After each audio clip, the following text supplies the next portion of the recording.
Assalamualaikum warahmatullahi wabarakatuh. Saya berterima kasih kepada yang sudah like dan subscribe. Semoga channel ini berkembang dan bisa memberikan manfaat serta pelajaran bagi kehidupan kita semua. Saya doakan kalian semua sehat, panjang umur, dan diberikan harta yang melimpah dan berkah. Mau ngapain kamu? Tiba-tiba Kak Siska menghadangku untuk berjalan ke ruang tamu.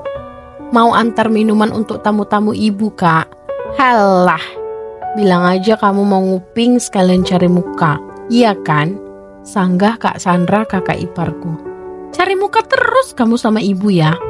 Lanjutnya lagi dengan wajah sinis. Kamu mau curi-curi informasi warisan dari notaris yang sedang berbincang dengan ibu itu kan?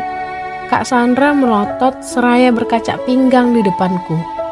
Entah kenapa kedua kakak iparku itu selalu saja curiga padaku. Apalagi sejak meninggalnya Bang Indra suamiku. Mereka tidak pernah suka jika ibu mertuaku lebih perhatian padaku. Ini ibu yang menyuruhku membuat minum untuk para tamunya, Kak. Udah, sini biar aku aja yang antar ke depan. Kak Siska langsung mengambil alih nampan yang berisi 3 gelas teh di tanganku. Hei Rahma, asal kamu tahu ya, kamu gak akan mendapatkan warisan sedikit pun. Jadi jangan pernah ngimpi bisa hidup enak setelah ibu membagikan warisan seharga miliaran ini. Bisik Kak Sandra dengan senyum kemenangan. Aku terhenyak mendengar ucapan Kak Sandra. Begitu serakahnya dia. Padahal Kak Sandra dan Kak Siska juga menantu sepertiku. Hanya saja suami mereka masih hidup. Sejak Bang Indra pergi untuk selama-lamanya 8 bulan yang lalu, meninggalkan aku yang sedang hamil tua, aku tetap tinggal di rumah besar ini bersama ibu mertua dan ipar-iparku. Ibu melarangku pergi karena aku tidak punya keluarga lain di kota ini. Kedua orang tuaku pun sudah sejak lama tiada. Ngapain lagi kamu di sini? Sana ke dapur. Kita udah pada lapar. Bentakan Kak Siska membuyarkan lamunanku. Aku berlari mendengar tangisan anakku dari kamar belakang. Sejak sebulan yang lalu, ibu memintaku untuk pindah ke kamar belakang persis di sebelah dapur. Karena Kak Siska dan suaminya memutuskan untuk pindah ke rumah ini. Anak bunda sudah bangun. Sontak Dani terdiam ketika aku menggendongnya. Anak ini menunjuk-nunjuk keluar kamar. Mungkin dia merasakan tidak nyaman berada di kamar yang sempit dan pengap ini. Kamar ini memang dulunya adalah gudang dan sekarang menjadi kamarku. Sambil menggendong Dani dengan kain panjang yang kuikat kencang, aku meracik bahan makanan yang sudah aku beli sejak subuh tadi. Ketika hendak menyalakan kompor, aku ingin menitipkan Dani pada salah satu iparku. Anak ini sudah mulai aktif. Apapun yang berada di dekatnya hendak diraihnya. Aku ragu ketika ingin menghampiri mereka yang sedang berkumpul di ruang keluarga. Sepertinya ada hal penting yang mereka bicarakan dengan tamu ibu tadi yang konon katanya adalah seorang notaris. Ada apa Rahma? Aku terlonjak. Ternyata Bang Adam, kakak tertua suamiku itu tiba-tiba sudah berada di belakangku. Tidak apa-apa Bang, tadinya aku mau menitipkan Dani. Tapi sepertinya di ruang tamu semua sedang serius, sahutku. Udah sini sama ayah Adam aja yuk. Laki-laki itu langsung meraih Dani dari gendonganku. Dani pun tampak kegirangan saat akan digendong pamannya. Bang Adam, walau pendiam tapi sangat perhatian pada Dani. Padahal dia sendiri hingga kini belum menikah. Terima kasih Bang. Gegas aku kembali ke dapur dan menyelesaikan tugasku memasak. Selagi Dani tidak rewel. Bakwan goreng, oseng cumi jamur, sambal dadakan, dan tumis kangkung sudah siap. Aku kembali ke ruang tamu untuk mengintip apakah Dani rewel. Namun ternyata bocah kecil itu masih tenang berada di pangkuan Bang Adam sambil memakan biskuit. Aku terkikik dalam hati melihat kaos Bang Adam menjadi kotor terkena noda biskuit dari mulut Dani. Ngapain kamu senyum-senyum di situ? Pakai ngintip-ngintip segala. Nguping terus kamu. Lagi-lagi Kak Siska yang sudah berada di belakangku merasa curiga. Aku menggeleng. Aku hanya melihat Dani aja Kak, takutnya rewel, sahutku. Awas kamu macem-macem ya. Masih bagus kamu gak diusir dari rumah ini, dan kami masih memberikan tumpangan untuk tetap tinggal di sini. Bentaknya pelan. Aku hanya bisa membuang napas kasar mendengar ucapannya. Perlahan, aku kembali ke dapur hendak mencuci perlengkapan memasak yang kotor. Jadi selama ini mereka menganggap aku menumpang di sini. Seandainya orang tuaku masih ada, sudah pasti aku akan pulang ke rumah mereka saja. Jika benar setelah rumah besar ini dijual, aku tidak mendapatkan hak warisan Bang Indra, bagaimana kelanjutan hidupku nanti? Tiba-tiba terdengar jeritan dari dalam kamar ibu. Gegas mencuci tanganku yang bersabun, kemudian berlari ke kamar ibu yang berada di dekat ruang tamu. Ternyata di sana sudah ada Kak Siska dan Kak Sandra memijit kaki ibu. "Ibu kenapa? Ibu jatuh?" tanyaku panik. Ibu merintih kesakitan seraya memegang kaki kirinya. "Ini dia orangnya Bu, dasar ceroboh. Atau kamu sengaja ya tumpahin minyak di pintu kamar ibu? Lihat nih, kaki ibu langsung bengkak," sentak Kak Sandra. "Minyak? Minyak apa Kak? Mana mungkin aku melakukan itu pada ibu," sahutku menahan tangis. Sungguh sakit sekali rasanya dituduh melakukan sesuatu yang sebenarnya tidak pernah kita lakukan. "Tadi aku pergokin kamu ngintip-ngintip kita di ruang tamu. Pasti kamu habis melakukan sesuatu yang mencurigakan. Ayo ngaku aja kamu," dulu Kak Siska lagi. "Astagfirullah Kak, tadi aku kan sudah bilang bahwa aku hanya memastikan Dani tidak rewel." Lolos sudah air mataku. "Udah, diam kamu Rahma. Ibu kecewa sama kamu. Sekarang juga pergi dari sini." Sungguh aku tak percaya. Ibu yang selama ini begitu baik padaku dan sudah kuanggap seperti ibu kandungku sendiri, kini memintaku pergi dari rumah ini.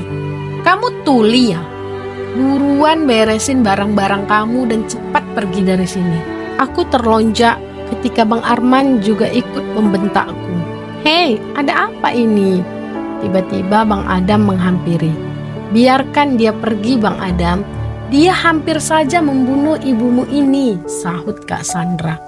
Aku segera ke kamarku dan memasukkan pakaianku dan pakaian Dani ke dalam tas besar yang biasa Bang Indra pakai setiap bertugas keluar kota. Kemudian kembali ke kamar ibu dan meraih Dani dari gendongan Bang Adam.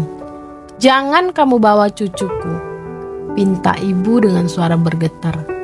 "Dani masih minum ASI Bu. Aku gak mungkin meninggalkannya." Dani merengek ketika aku menggendongnya dengan kain panjang dan melangkah keluar. Sepertinya anak ini ikut merasakan kesedihanku. Senyum puas dari kakak iparku sempat terlihat ketika aku hendak meninggalkan rumah ini. Hanya Bang Adam yang nampak bingung. Namun laki-laki itu hanya diam menatap kepergianku dan Dani. Aku berjalan menyusuri jalan tanpa tujuan. Derai air mata menemani langkahku. Aku gak peduli orang menatap heran ataupun iba padaku. Saat ini aku hanya mengikuti kemana kaki ini hendak membawaku. Entah bagaimana nasib anakku nanti. Saat ini aku hanya bisa berdoa. Semoga saja aku segera mendapatkan pekerjaan untuk melanjutkan hidup. Aku gak punya siapa-siapa di kota ini. Sejak kedua orang tuaku meninggal, aku hanya hidup sebatang kara. Beruntung aku bertemu dengan Bang Indra, laki-laki yang begitu baik dan menyayangiku. Hingga Bang Indra menjadikan aku sebagai istri. Namun semua itu tak bertahan lama. Belum genap setahun kami menikah, Bang Indra pergi meninggalkanku untuk selama-lamanya. Sejak saat itu aku tinggal bersama ibu mertua dan ipar-iparku. Selama tinggal di sana, aku sadar diri, gak bisa bantu cari nafkah. Semua biaya hidupku dan Dani ditanggung oleh keluarga ibu mertua. Oleh sebab itu, aku tidak pernah membantah setiap apapun yang mereka suruh. Bunda dulu pernah mengatakan, bahwa ada sepupunya yang masih hidup. Namun hingga kini aku belum menemukan alamat tempat tinggalnya. Entah di mana mereka tinggal. Tiba-tiba langkahku terhenti karena mendengar sesuatu. Tolong! Tolong saya! Astaga! Tiba-tiba aku mendengar suara rintihan seseorang. Sepertinya dari gerobak yang berada tak jauh dariku. Segera aku percepat langkahku. Aku terperanjat menemukan kakek-kakek tua sedang merintih kesakitan, terbaring di dalam gerobak berisi buku-buku bekas dan botol air minum bekas. Pakaian kakek itu robek, sepertinya baru saja tersangkut oleh sesuatu yang tajam. Sepertinya dia sangat lemas. Ya Allah, Bapak kenapa? Jantungku berdegup kencang melihat kondisi yang menyedihkan. Tolong saya, Nak, lirihnya dengan suara yang sangat lemah. Aku melihat sekelilingku sangat sepi. Namun bapak tua ini harus segera aku bawa ke puskesmas. Kebetulan puskesmas sudah tidak jauh dari sini. Bismillah, beruntung Dani sedang tertidur di gendonganku. Aku mengikat kain panjang penggendong Dani lebih erat, lalu meletakkan tas besarku di dalam gerobak, persis di samping kaki kakek tua itu. Dengan sekuat tenaga, aku mendorong gerobak itu melewati jalanan yang sepi. Sesekali ada yang lewat menatapku dengan heran. Entah kenapa orang-orang itu hanya melihat saja. Tak satu pun dari mereka yang bertanya ataupun peduli dengan apa yang sedang aku lakukan ini. Andai saja ada yang membantu, tentu kakek ini akan lebih cepat tiba di puskesmas dan segera mendapatkan pertolongan. Peluh menetes dari wajahku hingga hijab dan bajuku basah kuyup. Napasku memburu karena mendorong gerobak itu setengah berlari. Semoga aja belum terlambat. Bertahan ya Pak, kita akan segera tiba di puskesmas. Aku mencoba untuk memberikan semangat pada bapak tua itu. Aku merasa lega saat melihat gerbang puskesmas sudah di depan mata. Kupercepat langkahku hingga menjadi pusat perhatian orang-orang sekitar. Dokter, suster, tolong! Aku berteriak sekencang mungkin agar para petugas itu menghampiri. Ada apa, Mbak? Salah seorang security tergopoh-gopoh menghampiriku. Tolong kakek ini, Pak, sepertinya sedang kesakitan. Astagfirullahalazim, security itu terkejut melihat ada seorang kakek-kakek di dalam gerobak. Dua orang security berusaha mengangkat kakek itu dari dalam gerobak dan membaringkannya di atas brangkar. Seorang petugas puskesmas keluar dan ikut mendorong brangkar kakek tua itu ke dalam ruang UGD. Aku duduk kelelahan di ruang tunggu pasien di depan poliklinik, seraya memangku Dani yang sudah terjaga. Aku kebingungan ketika Dani menangis minta ASI. Maaf suster, ada ruang untuk menyusui? Ada Bu, silakan masuk saja ke ruang itu. Gegas aku melangkah menuju ruang tertutup yang ada di deretan ujung. Dani sangat kehausan. Bayi lucu dan montok ini meminum ASI cukup lama hingga tertidur kembali. Setelah hampir 1 jam, aku keluar dari ruang menyusui, kemudian kembali ke ruang pemeriksaan. Aku bertanya pada salah satu perawat, "Suster, mana kakek-kakek yang tadi bersama saya?" "Sudah pulang, Mbak." "Pulang? Bukankah tadi beliau masih sakit?" "Tadi ada anaknya yang menjemput ke sini." Aku mengangguk mendengar penjelasan suster itu. Syukurlah kakek tua itu sudah bersama anaknya sekarang. Setidaknya beliau sudah ada yang mengurus. Tiba-tiba aku teringat dengan tas besarku yang berada di dalam gerobak sang kakek. Saat aku keluar, gerobak itu masih ada dan tasku masih ada di dalamnya. "Pak, gerobak kakek tadi kenapa tidak dibawa pulang?" tanyaku pada security yang berjaga di depan puskesmas. "Orang si kakek pulang naik mobil bagus, Mbak. Itu gerobaknya buat Mbak sajalah." "Apa? Mobil bagus?" "Ah, udahlah, yang penting si kakek udah selamat." Aku melihat kembali gerobak yang masih cukup bagus itu. Tiba-tiba aku ada ide. Segera aku lihat isinya, masih sambil menggendong Dani, aku bersihkan dan rapikan gerobak itu. Kemudian menidurkan Dani di dalamnya dengan alas kain panjang. "Pak, saya boleh bermalam di depan puskesmas ini 1 malam aja, Pak. Biar nanti saya dan anak saya tidur di dalam gerobak ini." "Kalau 1 malam saja boleh, Mbak. Tapi jangan di sini, di teras belakang saja." Betapa senangnya aku mendengar jawaban bapak security itu. "Kalau numpang ke kamar mandi, boleh, Pak." "Silakan, Mbak. Kamar mandi yang di luar itu bisa untuk umum." "Alhamdulillah, terima kasih, Pak." Tak henti-hentinya aku bersyukur atas kemudahan yang Allah berikan. Dani pasti lapar. Sebentar lagi dia akan bangun dan minta makan. Kebetulan tadi aku lihat ada tukang bubur di depan gerbang puskesmas ini. Gegas aku berlari menuju gerbang dan berteriak pada tukang bubur yang berada di seberang jalan. "Buburnya 1 porsi dibungkus ya, Pak." Kemudian aku kembali berlari ke gerobak menengok Dani yang ternyata masih tertidur pulas. Anak itu sudah mulai aktif. Aku tidak mau ambil resiko jika meninggalkannya walau hanya sebentar. Tak lama bubur diantar oleh si tukang bubur. Benar saja, Dani terjaga. Aku menyuapinya, anak itu makan dengan lahapnya. Dani guling-guling dengan riang di dalam gerobak. Mungkin udara malam yang sejuk membuatnya nyaman. Krim anti nyamuk sudah aku oleskan pada tubuhku juga Dani. Bagaimanapun juga malam ini kami tidur di luar. Pasti akan banyak nyamuk nanti malam. Sambil berpikir apa yang akan aku lakukan besok, aku membuka tas besarku untuk mencari selimut untuk Dani. Tiba-tiba mataku tertuju pada kantong samping tas ini yang nampak begitu tebal. Padahal aku sama sekali nggak mengisi apapun di situ. Perlahan aku buka resleting tas itu. Nampak menyembul sebuah amplop coklat. Aku mulai mengeluarkan amplop yang berukuran besar itu. Apa kira-kira isi amplop itu? Perlahan aku membuka bagian atas amplop yang merekat. Aku ternganga lalu membekap mulutku sendiri agar tidak berteriak. Mataku membulat saat melihat sejumlah uang kertas berwarna merah yang sudah diikat-ikat menyembul keluar dari dalam amplop itu. Astagfirullahalazim, uang siapa ini? Selembar kertas terselip pada tepi amplop. Gegas aku membuka kertas yang sepertinya ada tulisan seseorang di dalamnya. "Terima kasih sudah menolong bapak saya.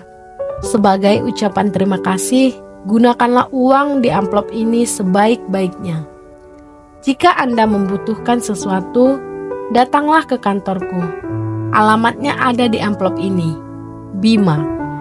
Ya Allah, ternyata uang ini dari anak kakek yang aku tolong tadi. Alhamdulillah.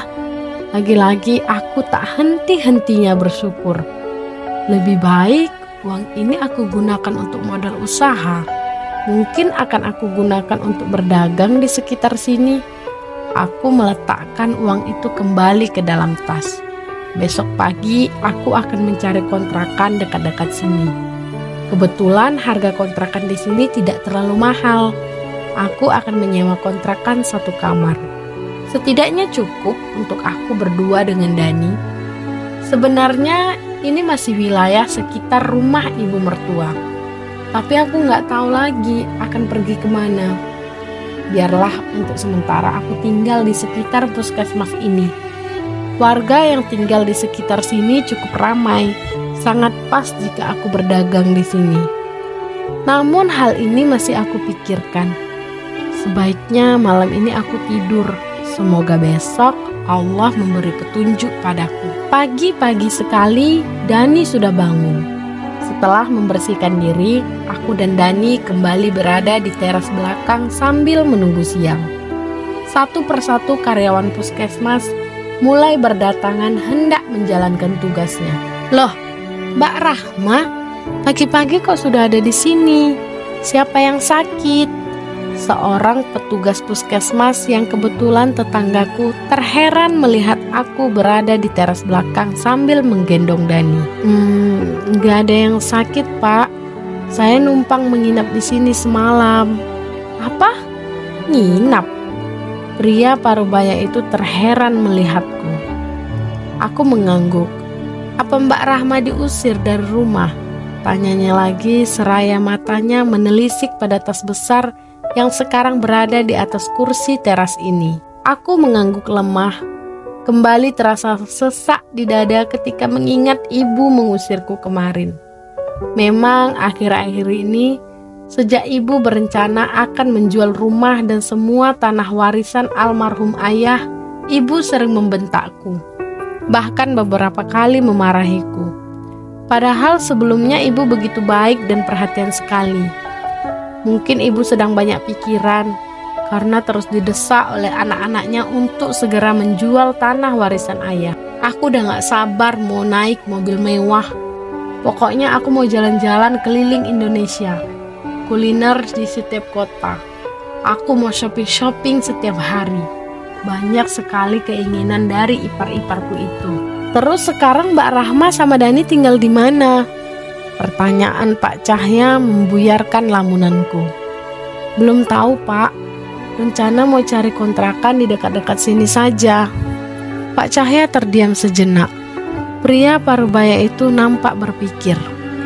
Kalau Mbak Rahma mau, bisa berdagang di sekitar puskesmas ini. Karyawan sini agak kesulitan mencari makan untuk sarapan dan makan siang. Karena warung nasi jauh dari sini. Juga gak mungkin meninggalkan pasien yang masih mengantri. Masya Allah, saya mau Pak. Bagai mendapat durian runtuh, aku terpekik karena bahagia. Ya sudah, jika Mbak Rahma sudah siap, kabari saya. Baik Pak, terima kasih. Begitu banyak kemudahan yang aku dapatkan. Ya Allah, tak henti-hentinya aku bersyukur dalam hati. Kalau begitu saya mau lanjut kerja dulu. Pamit Pak Cahya seraya beranjak meninggalkanku. Aku berjalan menuju halaman depan puskesmas sambil menggendong Dani. Pasien yang ingin berobat mulai berdatangan. Pandanganku beralih pada seorang wanita parubaya di depan puskesmas. Perlahan aku pun mendekatinya. Sini saya bantu Bu. Aku meraih sapu dari wanita itu yang ternyata adalah seorang petugas kebersihan yang sedang menyapu halaman puskesmas. Jangan nak, nanti merepotkan, tolak ibu itu. Gak apa-apa Bu, saya sudah biasa. Terima kasih nak, kalau gitu ibu sapu belakang ya. Siap Bu. Sejak Dani bayi, aku memang sudah terbiasa melakukan pekerjaan sambil menggendong. Semua pekerjaan tetap bisa aku selesaikan dengan baik. Seperti sekarang ini, Dani tetap tenang dalam gendonganku walaupun aku sedang menyapu. Rahma, apa-apaan kamu? Bikin malu keluarga aja.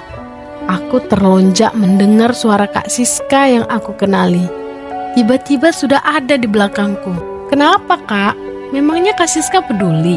Tanyaku tetap berusaha tenang. Hei, dasar jadi orang gak pinter-pinter. Kalau diusir tuh pergi yang jauh sekalian. Ini malah masih di sini jadi tukang sapu. Bikin malu tau nggak? Aku tidak memperdulikan Kak Siska yang terus mengomeliku habis-habisan. Udah biasa, nanti juga kalau capek dia diam sendiri. Sementara orang-orang sekitar mulai mendekat dan memperhatikan kami. Rahma, kamu dengar gak sih? Kak Siska memanggilku setengah berteriak. Ada apa ribut-ribut? Tiba-tiba Pak Cahya menghampiri kami. Pak Cahya, mohon maaf Pak, ini saya lagi ngomelin si Rahma. Bikin malu keluarga aja. Semua orang di kampung ini tahu kalau keluarga kami terpandang, malah jadi tukang sapu. Pak Cahya dan orang-orang yang menonton kami geleng-geleng kepala mendengar ucapan kakak iparku itu. Oh, begitu. Kalau nggak mau malu, saudara sendiri jangan ditelantarkan dong. Apalagi Dani itu anak yatim. Keluarga kalian bisa berdosa besar menyia-nyiakan mereka berdua. Jeluk, ucapan Pak Cahya membuat kakak iparku itu gelagapan. Aku melihat wajah Kak Siska yang merah padam memandangku. Aku pura-pura tidak lihat saja. Sementara Pak Cahya sudah berlalu dari hadapan kami. Bersyukur aku dapat mengontrak tak jauh dari puskesmas. Hari ini aku mulai mempersiapkan segala sesuatu untuk berdagang besok. Jadi sore ini aku berbelanja beberapa bahan makanan di warung Kak Yuli. Seperti biasa aku berbelanja sambil menggendong Dani. Warung Kak Yuli kebetulan tidak jauh dari rumah kontrakan tempat tinggalku. Kak, belanjaannya tolong ditotalin semua, lalu tolong diantar ke kontrakan Pak Haji Hasan, pintaku pada pemilik warung ini. Warung Kak Yuli memang sangat lengkap. Semua bahan masakan, sembako, serta perabot untuk memasak aku beli di sini. Untuk sayuran dan bahan lauk pauk bisa aku beli besok setelah sholat subuh. Bersyukur Pak Cahya sudah memesan paket makan siang setiap hari untuk beberapa karyawan puskesmas. Jadi berapa semuanya, Kak? Totalnya 630.000, Mbak Rahma. Apa? Uang dari mana kamu belanja begitu banyak? Hah? Spontan aku menoleh pada suara yang sangat aku kenal. Kak Siska dan Kak Sandra telah berdiri di belakangku sambil berkaca pinggang. Kamu pasti mencuri uang ibu. Lagi-lagi kedua iparku itu yang gak ada akhlak memfitnahku seenaknya. Sontak para pengunjung warung Kak Yuli menoleh padaku. Kalian gak punya kerjaan selain memfitnah aku terus, ujarku tenang sambil dengan sengaja membuka dompetku yang penuh dengan lembaran uang 100-an ribu. Meraihnya beberapa lembar dan memberikannya pada Kak Yuli. Sempat aku melirik pada kedua iparku itu yang masih ternganga melihat isi dompetku. Mereka saling colek dan berbisik.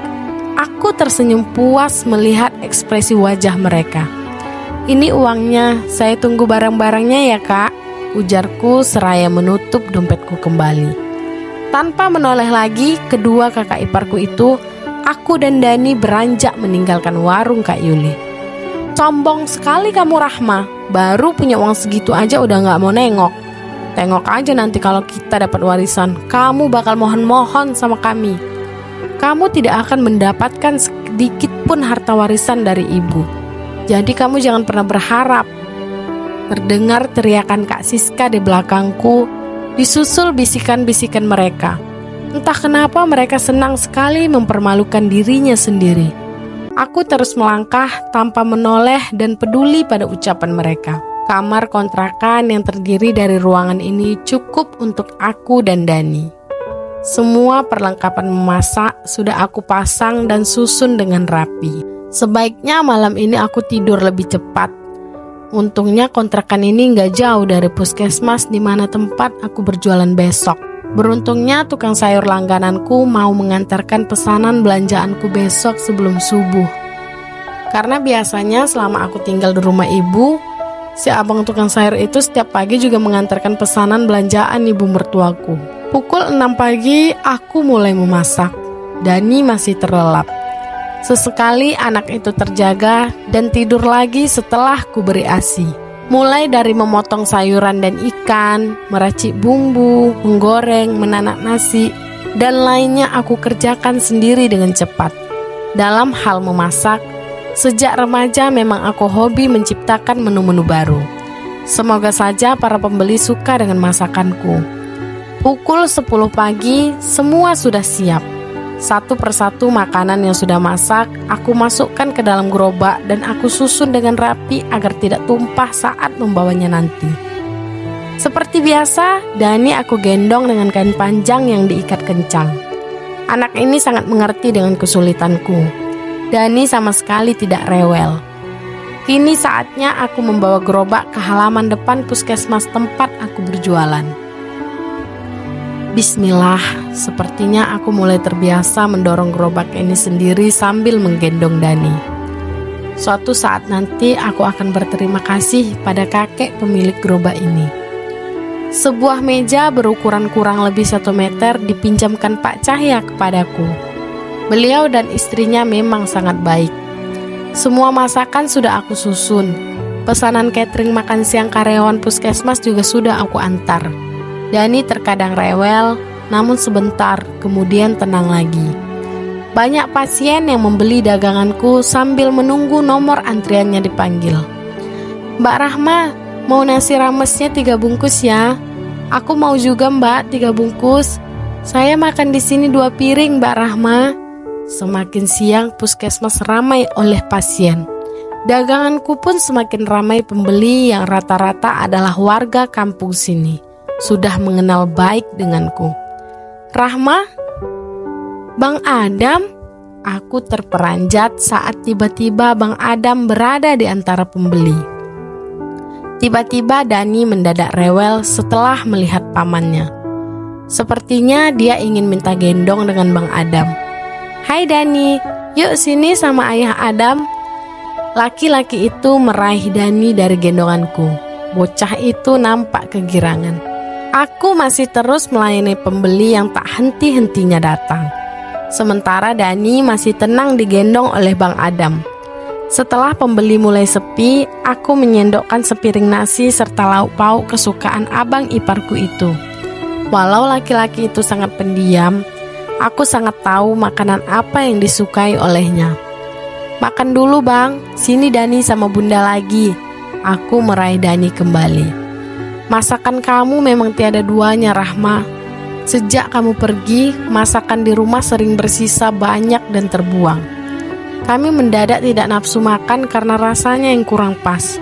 Tumben sekali abang iparku ini berbicara banyak. "Bang Adam bisa aja. Kalau mau makan kesini aja bang." "Boleh." "Boleh dong. Asal jangan lupa bayar." "Haha, bercanda bang." Kami tertawa bersama, Dani pun ikut tertawa. Padahal bocah itu pastilah belum mengerti. Tiba-tiba ada sebuah mobil Mercy berwarna hitam berhenti di seberang puskesmas. Tak lama kemudian, keluarlah seorang laki-laki bertubuh tinggi tegap dengan memakai jas berwarna abu silver, celana jeans dan sepatu sport. Laki-laki itu langsung menjadi pusat perhatian warga sekitar. Bukan hanya karena mobil mewahnya, namun juga karena wajahnya sangat tampan seperti artis-artis di TV. Ternyata pria tampan itu nggak sendiri, tapi ditemani oleh beberapa orang yang sepertinya karyawannya. "Itu loh orang yang katanya mau beli tanah-tanah warga di sini." Iya, ternyata orang kaya, pantas saja mau beli tanah dalam jumlah banyak. Terdengar obrolan para pasien yang sedang menunggu nomor antrian. "Nasi ramesnya tuan, cuma 10.000 per bungkus." Aku memberanikan diri menawarkan nasi bungkus pada pria itu. Namun dia tak menyahut. Matanya memandang masakanku, kemudian menatapku. Astaga, kenapa jantungku terasa mau copot ditatap oleh pria itu. "Saya mau semuanya. Bungkus, lalu tolong bagikan ke para pekerja proyek di ujung jalan ini." Semua tuan?" "Ya." Pria itu meletakkan 5 lembar uang 100-an ribu, kemudian berlalu menuju mobilnya. "Bagaimana ini? Aku belum sempat menghitung harganya." Tuan, ini terlalu banyak." Namun laki-laki itu sama sekali tidak menghiraukanku.